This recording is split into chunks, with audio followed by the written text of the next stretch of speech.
Trump నిర్ణయాలతో America and European union మధ్య దూరం బాగా పెరుగుతోన్న పరిస్థితి. ఈ నేపథ్యంలో పుతిన్ సన్నిహితుడు రష్యా మాజీ అధ్యక్షుడు డిమిట్రీ మెద్వదేవ్ ఒక ఇంట్రెస్టింగ్ పోస్ట్ చేశారు sir. Make America great again MAGA is equal to make Denmark small again MDSA is equal to make Europe poor again MEPA. Has this idea finally sunk in dimwits అంటూ ఒక post చేశారు sir. ఈ పరిణామాలను Russia ఎలా చూస్తుంది sir? So రష్యాకి immediate గా ఏంటంటే ఒకటి క్యాజువాలిటీ కొలేటరల్ డ్యామేజ్ అంటారు. అంటే ఇప్పుడు మనము ఒక బిల్డింగ్ కూలిపోతున్న బిల్డింగ్ పక్కన మనం నిలబడ్డాం అనుకోండి, ఆటోమేటిక్ గా బిల్డింగ్ టార్గెట్ మనం కాకపోవచ్చు, కానీ ఆ బిల్డింగ్ మీద టార్గెట్ చేస్తే ఆటోమేటిక్ గా మన మీద కూడా పడుతుంది. సో ఏదో రాయొచ్చి మీద పడుతుంది. దీన్నే కొలేటరల్ డ్యామేజ్ అంటారు. సో ఇమీడియట్ గా కొలేటరల్ అడ్వాంటేజ్, ఇక డ్యామేజ్ కాదు. అంటే ట్రంప్ వర్సెస్ యూరప్, మీకు గ్రీన్లాండ్ రష్యాకు సంబంధం ఏమీ లేదు గ్రీన్లాండ్ తో, కానీ గ్రీన్లాండ్ ఇష్యూలో అమెరికాకు యూరప్ కు మధ్య పెరిగిన గ్యాప్ వల్ల ఇమీడియట్ గా ఈ గ్రీన్లాండ్ వివాదం వచ్చినప్పటి నుంచి ఉక్రెయిన్ గురించి ఎవరో మాట్లాడుకుంటలేము. ఇప్పుడు మనమే ఉక్రెయిన్ పైన చర్చించక కొన్ని వారాలు అయిపోయింది, ఎందుకంటే అవసరమే వస్తలేదు మీ గ్రీన్లాండ్ పైన చర్చించే వరకు. సో ఫస్ట్ కొలేటరల్ అడ్వాంటేజ్ ఏంటంటే focus has shifted away from Ukraine. Russia కోరుకునేది, ఎందుకంటే Russia already battle field advantage లో ఉంది. 20% ఆఫ్ ఉక్రెయిన్ ల్యాండ్ ఆక్రమించుకుని ఉంది. క్లియర్ గా యుద్ధ భూమిలో రష్యన్ అడ్వాంటేజ్ పొందింది. సో రష్యా ఇది నో హరి, అది ఎప్పుడన్నా తేలి హరి అనేది ఉక్రెయిన్ కే తప్ప రష్యా కాదు. So Russia is fairly comfortable గా కూర్చొని యుక్రెయిన్ వార్ ఫీల్డ్ లో తన ఆధిక్యతను చూపుకొని ప్రశాంతంగా ఉంది. ఇప్పుడు ఈ కొలేటరల్ అడ్వాంటేజ్ కూడా వచ్చి ప్రపంచ దృష్టి, ట్రంప్ దృష్టి ముఖ్యంగా ఉక్రెయిన్ నుంచి దూరంగా వెళ్ళిపోయింది. సో ఇది మొదటి అడ్వాంటేజ్ వచ్చింది రష్యాకు. రెండవ అడ్వాంటేజ్ వచ్చింది ఏంటంటే ఆల్రెడీ ఉక్రెయిన్ విషయంలోనే అమెరికాకు యూరోప్ కు డిఫరెన్సెస్ మొదలయ్యాయి. అంటే ఉక్రెయిన్ కు సంపూర్ణంగా షరతులు లేకుండా మద్దతు ఇవ్వాలన్నది యూరోప్ వాదన. అమెరికా అధ్యక్షుడు ట్రంప్ అందుకు సిద్ధంగా లేడు, ఎందుకంటే ఉక్రెయిన్ రాజీ పడాలి, ఉక్రెయిన్ అవసరమైతే 20% ల్యాండ్ వదిలేసుకోవాలి అని, లేకపోతే తాము ఆయుధాలు ఇంకా సప్లై చేయలేమని. సో బైడెన్ ప్రభుత్వ సమయంలో మీకు అమెరికా యూరప్ ఏకోన్ముఖంగా ఒకే అభిప్రాయంతో ఉక్రెయిన్ విషయంలో ఉంది, యాక్ట్ చేసింది.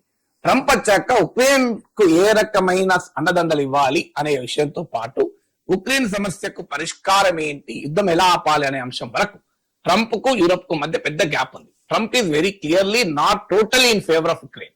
ఆయన కొంత రష్యాకు ఫేవర్ గా, పుతిన్ కు ఫేవర్ గా మాట్లాడుతున్నాడు. యూరప్ ఏమో కంప్లీట్లీ లాయల్ టు ఉక్రెయిన్, కానీ యూరప్ ఏమో ఏమీ చేయలేదు. అమెరికా లేకుండా యూరప్ ఉక్రెయిన్ రష్యా నుంచి కాపాడలేదు. సో ఈ డైలమా వల్ల ఏమవుతుందంటే ఉక్రెయిన్ విషయంలోనే చర్చలు జరుగుతూ వచ్చాయి. సో మీకు అమెరికాకు యూరప్ కు గ్రీన్లాండ్ విషయంలో డిఫరెన్సెస్ పెరిగితే ఆటోమేటిక్ గా ఉక్రెయిన్ విషయంలో ఆల్రెడీ ఉన్న డిఫరెన్సెస్ మరింతగా పెరుగుతున్నాయి. ఇది రష్యాకి వచ్చే సెకండ్ అడ్వాంటేజ్. థర్డ్ అడ్వాంటేజ్ ఏంటి అంటే అసలు ట్రాన్స్ అట్లాంటిక్ పార్ట్నర్షిప్ కనుక బ్రేక్ అయితే, అంటే అమెరికాకు యూరప్ కు మధ్య ఉన్న భాగస్వామ్యము, దానికి పుట్టుక, జననము, జెనసిసే anti Russia. Cold war period లో, post second world war period లో సోవియట్ యూనియన్ ఎదుర్కోవటానికి అమెరికా, వెస్టర్న్ యూరప్ కలిపి నిర్మించుకున్న అలియన్సే ట్రాన్స్ అట్లాంటిక్ పార్ట్నర్షిప్. దాని నుంచి పుట్టిందే North Atlantic Treaty Organization, NATO.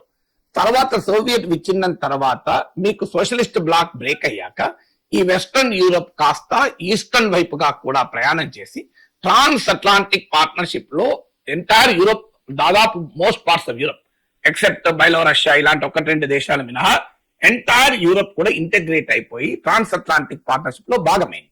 దాంతో రష్యా పొజిషన్ వీక్ అయింది. సోవియట్ యూనియన్ టైంలోనైనా Europe was divided. Western part was with America, eastern part with Russia. ఈ పోస్ట్ సోవియట్ ఎరాలో ఈస్టర్న్ యూరప్ లో కూడా అత్యధిక భాగం వెస్ట్రన్ యూరప్ లో కలిసిపోయింది, ట్రాన్స్ అట్లాంటిక్ పార్ట్నర్షిప్ లో కలిసిపోయింది. సో దాంతో ఇప్పుడు మీరు ఉక్రెయిన్, రష్యా ఆనందపడేది ఏంటంటే ఈ ట్రాన్స్ అట్లాంటిక్ పార్ట్నర్షిప్ కు బీటలు పడ్డాయి. ఇప్పుడు తాత్కాలికంగా గ్రీన్లాండ్ పైన ట్రంప్ వెనక్కు తగ్గితే తగ్గచ్చు, కానీ అమెరికాకు యూరప్ కు మధ్య ఏర్పడిన ఈ స్ట్రక్చరల్ గ్యాప్ కాస్త పర్మనెంట్ అవుతుంది. అందుకే మీకు యూరోపియన్ యూనియన్ ప్రెసిడెంట్ నుంచి కెనడా వరకు దావోస్ లో మాట్లాడింది చూస్తే మనకు క్లియర్ గా అర్థమవుతుంది. ప్రపంచ చరిత్ర ఈ పోస్ట్ సెకండ్ వరల్డ్ వార్ హిస్టరీలో దావోస్ లో కనబడ్డంత అమెరికా యూరప్ రిఫ్ట్ ఇంకెక్కడా కనిపించలేదు. ట్రంప్ మాట్లాడింది, మీరు కెనడా ప్రైమ్ మినిస్టర్ మాట్లాడింది, యూరోపియన్ ప్రెసిడెంట్ మాట్లాడింది చూస్తే యూరప్ లో రియలైజేషన్ మొదలైంది, అమెరికన్ వెస్టర్న్ అలైన్స్ కెనడాలో రియలైజేషన్ మొదలైంది. ఇక America is no longer a reliable ally అని. ఇది నేను చెప్పడం కాదు, JP మోర్గాన్ చీఫ్ కూడా చెప్పాడు, అమెరికా హాస్ బికమ్ అన్రిలయబుల్ అని. అందువల్ల అనివార్యంగా ట్రంప్ వెనక్కు తగ్గినా, ఈవెన్ ట్రంప్ వెళ్ళి ఇంకో అమెరికన్ ప్రెసిడెంట్ వచ్చినా, ట్రంప్ ఇప్పటి వరకు సృష్టించిన damage will have irreversible consequences. అంటే ఖచ్చితంగా ఈ within the trans Atlantic partnership లో అదేదో బీటలు వారిపోతుంది, ఇప్పటికిప్పుడు అమెరికాకు వ్యతిరేకంగా రష్యా, చైనా, యూరప్ కలుస్తుందని అంటలేదు. అది జరగకపోవచ్చు. కానీ అమెరికా డామినేషన్, అమెరికాకు తిరుగులేని లాయల్టీ మాత్రం ఇక యూరప్ నుంచి రాదు. That has gone. యూరోపే కాదు, కెనడా నుంచి కూడా రాదు. ఆ తిరుగులేని లాయల్టీ రాకపోవడం అనేది అమెరికన్ డామినెన్స్ ఛాలెంజ్ కు మొదలు పునాదులు పడతాయి. ఎందుకంటే మీకు యూరప్, ఇండియా, చైనా కలిపితే ప్రపంచ జీడిపిలో 42.3% 2026 IMF అంచనాల ప్రకారం. 2000 లో ఇది 36% ఉంది. కానీ 2000 లో ఇది పర్చేసింగ్ పవర్ పారిటీ బేస్ గా చెప్తున్నా నేను. మీకు అమెరికా షేర్ 2000 లో గ్లోబల్ జీడిపిలో 20% ఉంది, 20.4%. ఇప్పుడు అది 14.5% పడిపోయింది. అంటే పర్చేసింగ్ పవర్ పారిటీ ఆధారంగా. అదర్వైజ్ అయితే గ్లోబల్ జీడిపిలో అమెరికా షేర్ 25% వరకు ఉంటుంది. పర్చేసింగ్ పవర్ పారిటీ కింద చూస్తే 14.5% పడిపోయింది. అంటే గ్లోబల్ జీడిపిలో అమెరికా షేర్ తగ్గుతూ వస్తుంది.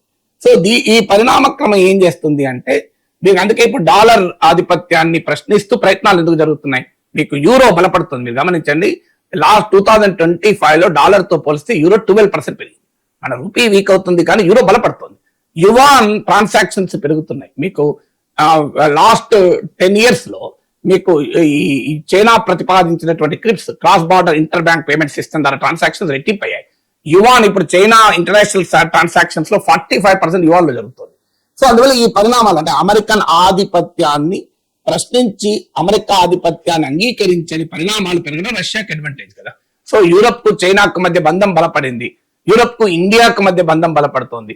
సో ఈ గ్లోబల్ ఆర్డర్ లో అమెరికాకు తిరుగులేని విధేయత నుంచి ప్రశ్నలు, అనుమానాలు, ప్రత్యామ్నాయాల అన్వేషణ వైపుగా ప్రపంచ క్రమం మారుతోవడం కూడా రష్యాకి అది అడ్వాంటేజ్ గా మారుతుంది. అందువల్ల ఇమీడియట్ గా కాకపోయినా లాంగ్ టర్మ్ లో ఈ పరిణామాలు అంటే అమెరికాకు యూరప్ కు మధ్య ఏర్పడుతున్న ఈ గ్యాప్ కాస్త Russia will always enjoy it.